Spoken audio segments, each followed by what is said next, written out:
आज भारतीय जनता पार्टी के उड़ीसा प्रदेश के प्रदेश कार्यालय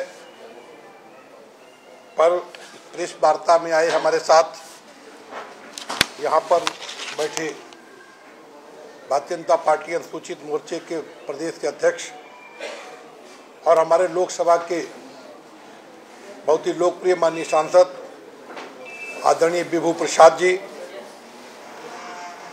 अनुसूचित मोर्चे के जनरल सेक्रेटरी और लोकसभा में माननीय सांसद लोकप्रिय आदरणीय रवि नारायण जी, भारतीय जनता पार्टी के वाइस प्रेसिडेंट आदरणीय गोलक महापात्रा जी और नेशनल एजुकेटिव कमेटी के मेंबर और आंध्रा के प्रभारी सम्मानित नेता सुशांत मलिक जी,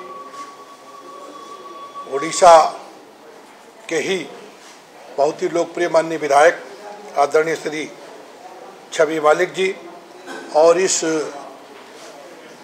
सभा का संबोधन कर रहे स्पोक्समैन आदरणीय दिलीप मलिक जी तथा यहाँ पर आए सभी मीडिया के बंधु। आज हम आपको बताना चाहते हैं कि कांग्रेस के राष्ट्रीय अध्यक्ष रहे और लोकसभा में प्रतिपक्ष नेता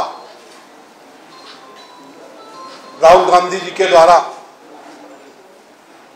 लोकसभा के चुनाव के टाइम पर किस तरीके से नैरेटिव फैलाया गया कि भारतीय जनता पार्टी का राष्ट्रीय नेतृत्व हमारे देश के सबसे माननीय प्रधानमंत्री अगर तीसरी बार प्रधानमंत्री बने तो वह आरक्षण खत्म कर देंगे। पूरे देश में उन्होंने भ्रम फैलाया और अभी हाल में जब वो अमेरिका गए तो आप सबने सुना होगा किस तरीके से उन्होंने अमेरिका में कहा कि जब हम सरकार में आएंगे, पावर में आएंगे तो आरक्षण को खत्म कर देंगे। कांग्रेस की नीति रही है हमेशा कि हम ओबीसी और एससी एसटी के आरक्षण को खत्म करें और इनको दबे मजदूर किसान की तरह इनका उपयोग करें। मित्रों, राहुल गांधी जिस परिवार से आते हैं उस परिवार ने कांग्रेस पार्टी ने 57 वर्षों तक हमारे देश पर राज किया है, लेकिन इस दौरान उन्होंने अपने राजनीतिक उद्देश्यों को साधने के लिए संवैधानिक प्रक्रियाओं का दुरुपयोग किया और सामाजिक उद्देश्यों की उपेक्षा की। कांग्रेस ने कभी भी संविधान के मूलभूत आरक्षण सिद्धांतों को सही भावना और रूप में लागू करने की इच्छा शक्ति नहीं जताई। आपको याद होगा जब इस देश के प्रधानमंत्री जवाहरलाल नेहरू थे, नेहरू सरकार ने सन 1956 में पिछड़े वर्गों के आरक्षण देने की जो काका कालेकर की रिपोर्ट थी उसको खारिज कर दिया। काका कालेकर जी ने कहा था कि हमारे देश में पिछड़े वर्ग के लोग हैं, उनको आरक्षण की बहुत ही आवश्यकता है, लेकिन नेहरू की नीतियां थी, उन्होंने इसको खारिज कर दिया। नेहरू जी ने 1961 में जब वो प्रधानमंत्री थे तो पूरे देश के मुख्यमंत्रियों को पत्र लिख करके आरक्षण से अक्षमता और द्वैध दर्जे का मानक पैदा करने का पत्र लिखा था कि हम आरक्षण दे रहे हैं, ये लोग ठीक नहीं है, इनका आरक्षण खत्म कर दिया जाए।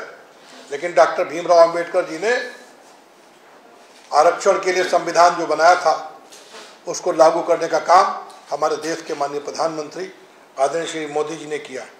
नेहरू ने डॉक्टर अंबेडकर के सामाजिक और राजनीतिक जीवन को भी समाप्त करने का षड्यंत्र रचा था।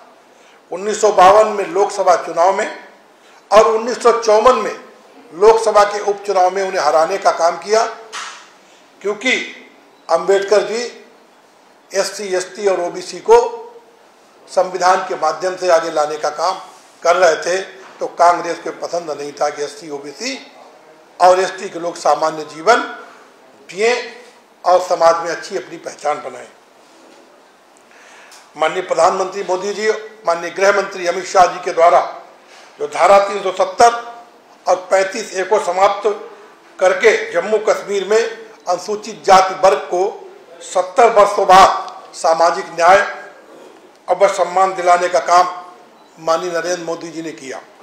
धारा 370 हटने के बाद पहली बार अब जो चुनाव हो रहा है उसमें आपको बड़ी जानकारी, एक हर्ष होगा कि हमारे एससी समाज को 7 और एसटी समाज को 9 सीटें पहली बार वहां पर एमएलए बनने जा रहे हैं। अभी तक वहां एससी एसटी का कोई एमएलए नहीं था, ये कांग्रेस की ही नीति थी। धारा 370 हटने के बाद माननीय प्रधानमंत्री जी के द्वारा जो पाक अधिकृत कश्मीर है वहां पर भी 24 सीटें तैयार की गई हैं और उसमें 2 सीट कश्मीरी पंडितों के लिए आरक्षित कर दी गई हैं कि इनको हम पहली बार विधानसभा में पहुंचाने का काम करेंगे। मित्रों, इंदिरा गांधी के कार्यकाल में 1975 में इंदिरा गांधी जी ने आपातकाल लगा करके संविधान को कुचला था। 66 से इंदिरा गांधी ने मंडल आयोग की रिपोर्ट को भी ठंडे बस्ते में डाल दिया था। उसके बाद 1966 से 1970 तक संविधान में 25 बार संशोधन करके और 42वें संशोधन में 41 अनुच्छेदों में संशोधन और 11 नए अनुच्छेद जोड़े गए। 2014 के बाद माननीय प्रधानमंत्री मोदी जी के कार्यकाल में संविधान में केवल 8 बार संशोधन हुआ। ये अनुसूचित जाति, अनुसूचित जनजाति और पिछड़े वर्गों के हितों को ध्यान में रखते हुए किया गया। प्रधानमंत्री जी के द्वारा जो महत्वपूर्ण संशोधन किए गए हैं, 2017 में राष्ट्रीय पिछड़ा वर्ग आयोग एनसीबीसी को संवैधानिक दर्जा दिया। 2019 में आर्थिक रूप से कमजोर ईडब्ल्यूएस के तहत 10% आरक्षण देने का काम किया। 2019 में वित्त आयोग और संविधान की 6ठी अनुसूची से प्राविधान में संशोधन करके उस काम को किया। 2019 में लोकसभा और विधानसभाओं में अनुसूचित जाति, अनुसूचित जनजाति, एससी एसटी के आरक्षण के लिए 10 साल का विस्तार किया। ये माननीय नरेंद्र मोदी जी ने संशोधन जो किया उसमें एससी एसटी को अगले 10 वर्षों तक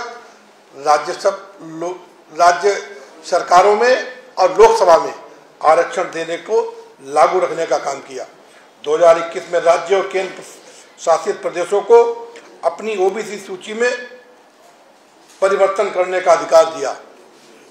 जब देश के प्रधानमंत्री कांग्रेस के राजीव गांधी बने थे तो कांग्रेस के पूर्व प्रधानमंत्री स्वर्गीय राजीव गांधी ने 3 मार्च 1985 को एसटी आरक्षण पर टिप्पणी करते हुए कहा कि आरक्षण के माध्यम से हम बुद्धुओं को बढ़ावा देना नहीं चाहते। हमको गाली दी, हमको बुद्धू कहा, 2ym दर्जे का काम कांग्रेस ने देने का काम किया। राजीव गांधी ने मंडल आयोग की रिपोर्ट का भी विरोध किया। 1990 में लोकसभा में आरक्षण का पुरजोर विरोध किया और मुसलमानों को आरक्षण देने की वकालत की, जो बाबा साहब के मूल संविधान के खिलाफ था। बाबा साहब ने किसी भी धर्म को आरक्षण देने की बात नहीं कही थी, उन्होंने केवल एससी एसटी पिछड़े वर्ग को आरक्षण देने की बात कही थी। मित्रों, भारतीय जनता पार्टी के प्रधानमंत्री जी के द्वारा जिस तरीके से एससी एसटी और ओबीसी को आगे बढ़ाने का काम किया गया है, अब कांग्रेस ने हमेशा उसका विरोध किया। जामिया मिलिया 2011 और एमयू 1981 जैसी सरकारी सहायता प्राप्त संस्थानों को अल्पसंख्यक संस्थानों के रूप में वर्गीकृत किया गया, जिससे अनुसूचित जाति, जनजाति एवं पिछड़ों को आरक्षण देने से इनकार किया।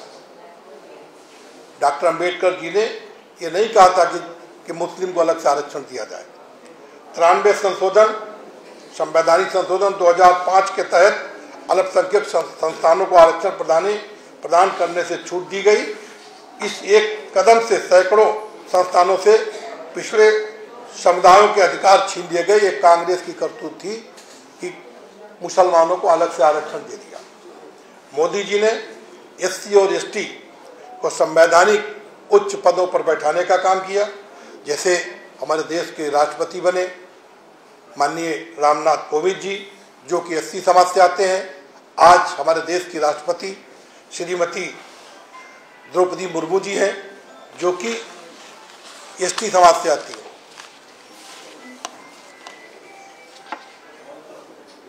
देश 1947 में जब आज़ाद हुआ, 57 वर्ष केंद्र में कांग्रेस सरकार रहते हुए संविधान दिवस भी नहीं मनाया गया।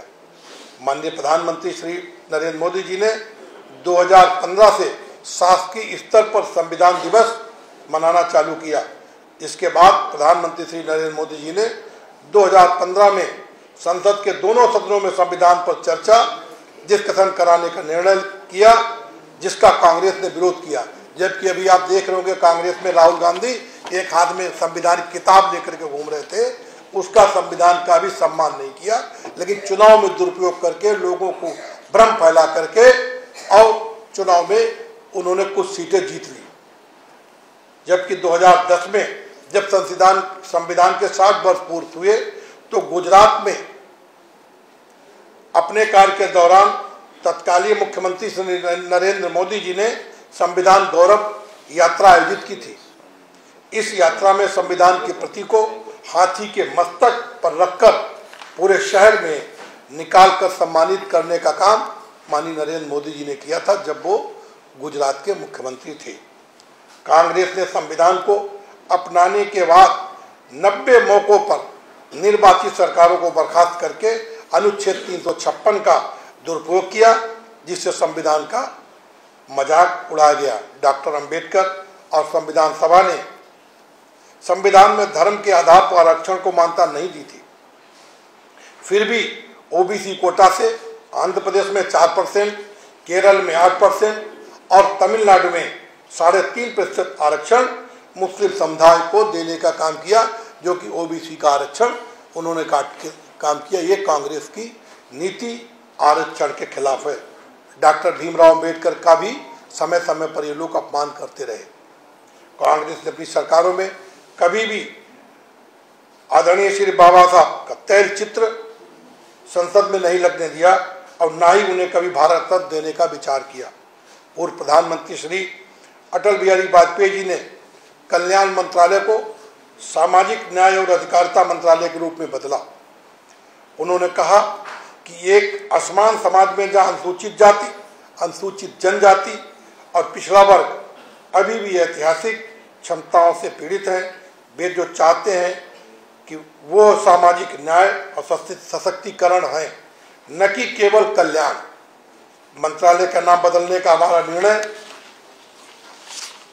कल्याण की अवधारणा की तुलना में समानता और सामाजिक आर्थिक मुक्ति के मूल्यों के प्रति एक मजबूत प्रतिबद्धता द्वारा निर्देशित है। बाबा साहब के जीवन से जुड़े सभी ऐतिहासिक स्थलों को केवल भूमि व स्थल न मानकर अपितु उनको तीर्थ स्थल का सम्मान माननीय प्रधानमंत्री श्री नरेंद्र मोदी जी की सरकार ने दिया।